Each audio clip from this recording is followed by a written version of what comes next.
Hey everybody, it's me. Um, Had an interesting weekend. Has to do a lot with what we're going to talk about today. And I don't think this will be as long as what we usually do, just because I am still kind of processing it myself. But um, I went to Northern California this last weekend because my grandmother was having a hard time, and she's sort of getting ready to move on, as they say.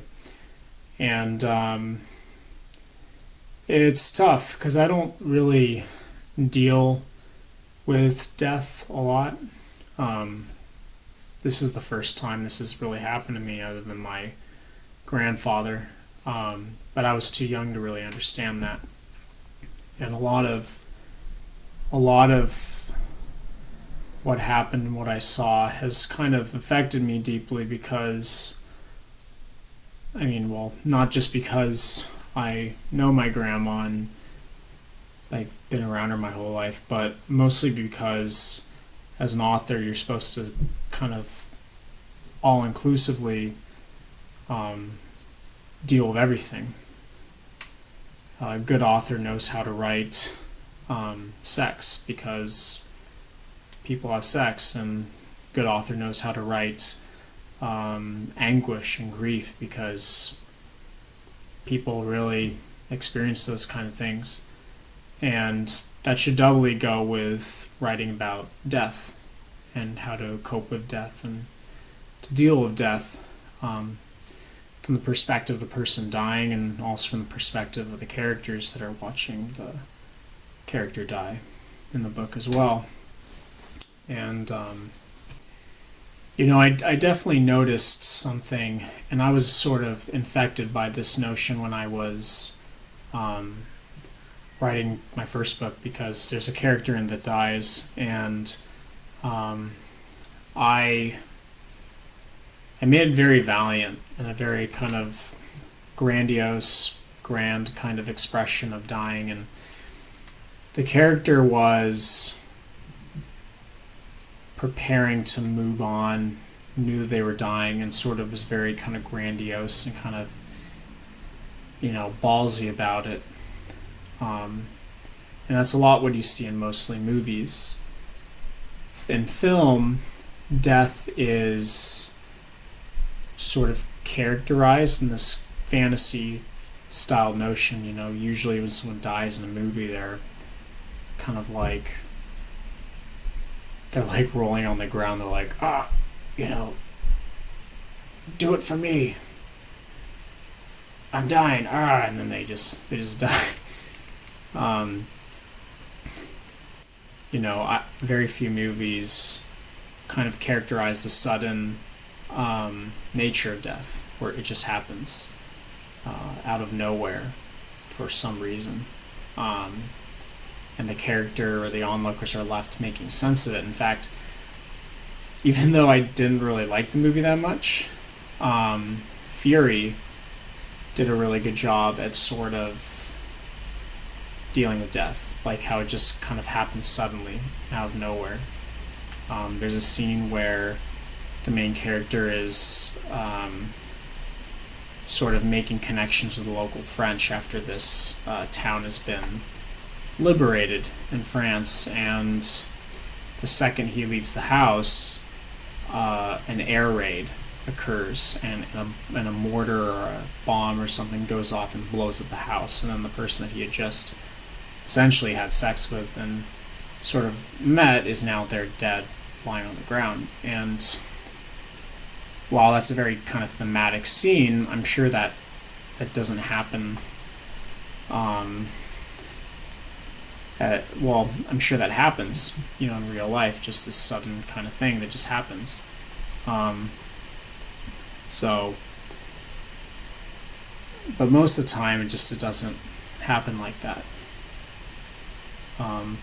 My experience seeing my grandma seeing my grandma in this state where she's kind of moving on and getting ready to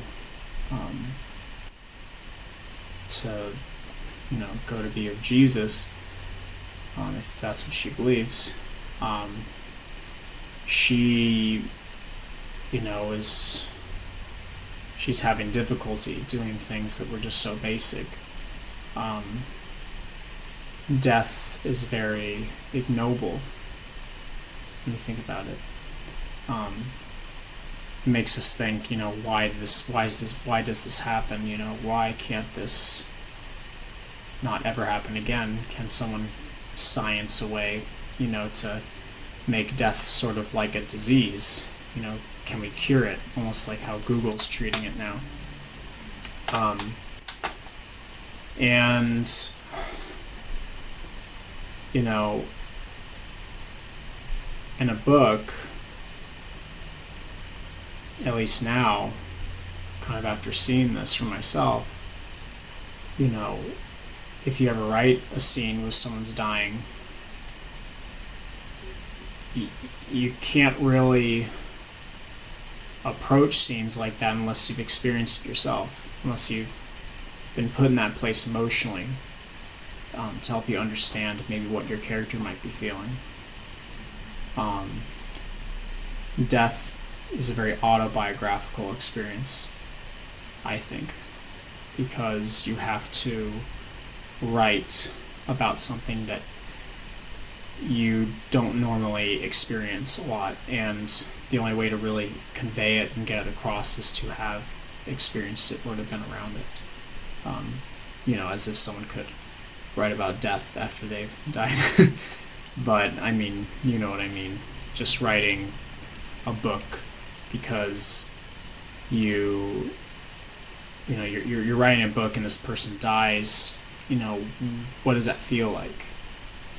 That sense of loss and that sense of kind of trying to seek closure, trying to make sense of what is closure.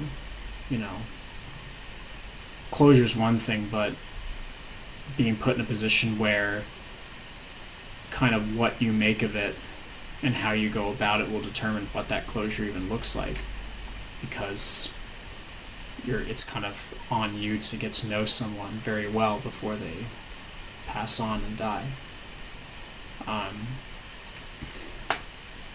If I could offer one bit of advice to people who are writing a book where someone is dying, I guess learning from my own mistakes in my last book, is if someone dies, it just kind of happens.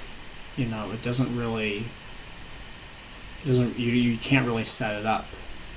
Like when I used to work for a brewing company, we were bottling 750 milliliter bottles. And these bottles were shipped with some damaged bases. And so at these very kind of awkward moments, these awkward times, the bottles would explode and send shards of glass everywhere. But the thing was that it was very unpredictable. It would just happen. It wasn't scheduled in a way. And in sort of a joking kind of way, I said, "Bam, you just died." Because you never expect it. It just happens.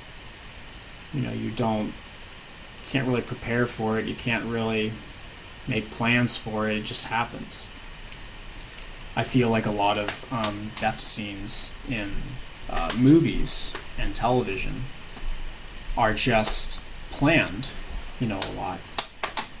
The narrative pacing of a film sort of leads you to believe that in this next scene, a character will die for any number of reasons. Like there was a movie I saw with Daniel Radcliffe in it called Horns, and there's this final scene where the killer has been uncovered and the local law enforcement shows up to escort the person away.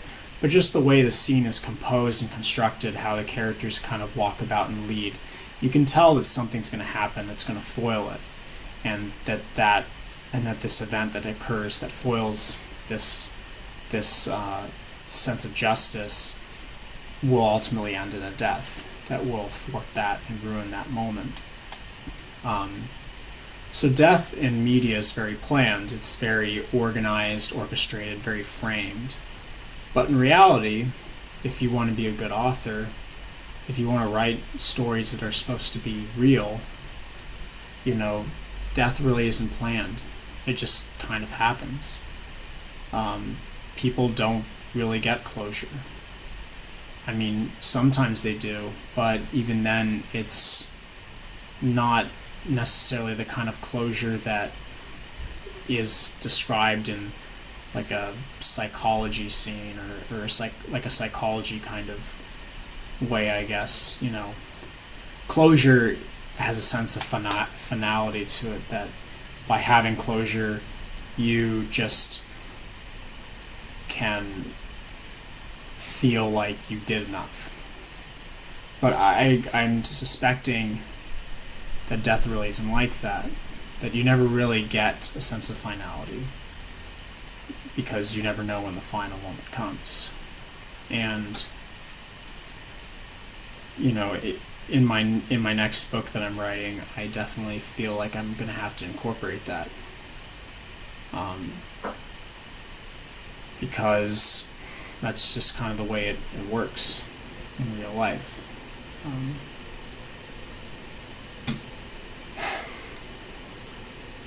How do I feel about my grandma dying? That's a tough one, because there's a lot of mixed reactions about that. And I mean, I'm making a video that's sort of capitalizing on it in a way where I'm trying to emphasize how this event will help me in my writing, but even then, that's just such a really weird and awkward way to think about it. The reality of it is, I think, that death in books especially, I think death helps punctuate a character's life. Life really doesn't have any meaning until you die, because that's the end of the story. That's why I don't really go in for reincarnation or anything, because if that's true and we just keep going and going and going and going, is that your life ultimately has no meaning. In fact, if anything, you're diluting whatever life that you do have, because it's being meshed up against so many other experiences that you have, or that you've had in your span of lives and whatnot. And in a book, if a character is very noble but dies a coward's death, then that really punctuates that person's life, that he ended a coward, or he or she ended a coward. And likewise, you could have a very awful person who dies a noble death, and then that little action at the end sort of causes you to wonder what this character is really like up until that point. It's a very important plot device. It's a very good mechanism for storytelling. My favorite use of death in my story so far is the notion of sacrifice, that someone must die in order for someone else to live. I get that from my Christian kind of background, but in many ways it's true. Death is a launching point for change. Reflecting on someone's life and how they lived it will change the way that you live yours, because it causes this existential moment of inward reflection that kind of changes who you are as a person. There's a lot to learn from it, and I feel that efforts to distance yourself from it, to put it away from you, just hurt you. Be it if you're writing a book and you don't want to write about silly about hard things like death, all you're doing is you're just disabling yourself as a writer.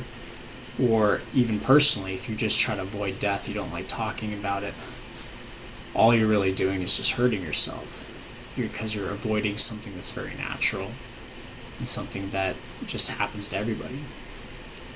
As a Christian, I don't think it's natural. I think it's a mistake that we should die, but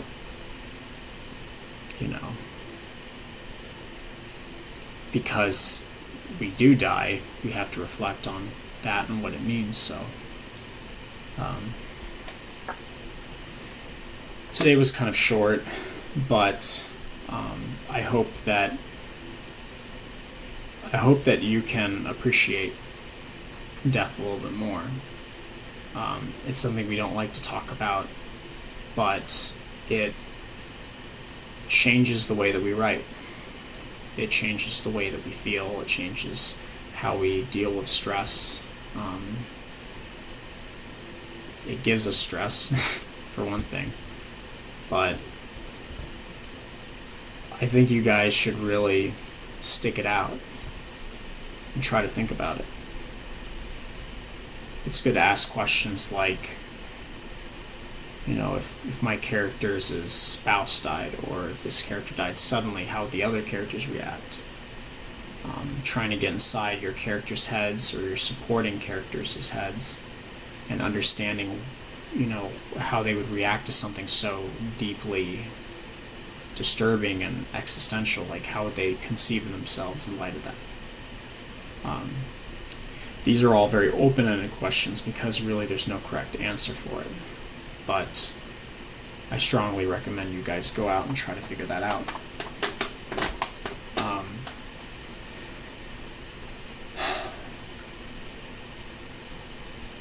So I guess in closing, I kind of want to go back and change my book and make it a little bit different. Maybe reflect, how I think about it now. But I would say the best way to learn about death is to learn from your mistakes. So just leave it in if you already have it. But it's good to think about. And I hope that you feel better thinking about it.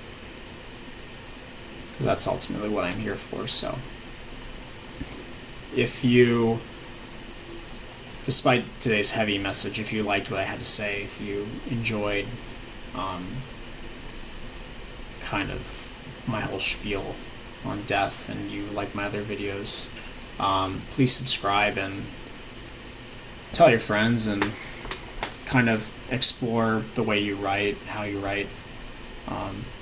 I'm just a guy. Not really the definitive answer on a lot of things, but I have experience, so I kind of know at least a little bit what I'm talking about. But I hope that it's helpful to you, and that maybe your books can be a little bit better because I was able to be a part of that. So I will sign off, and I hope that you enjoyed this. Thanks.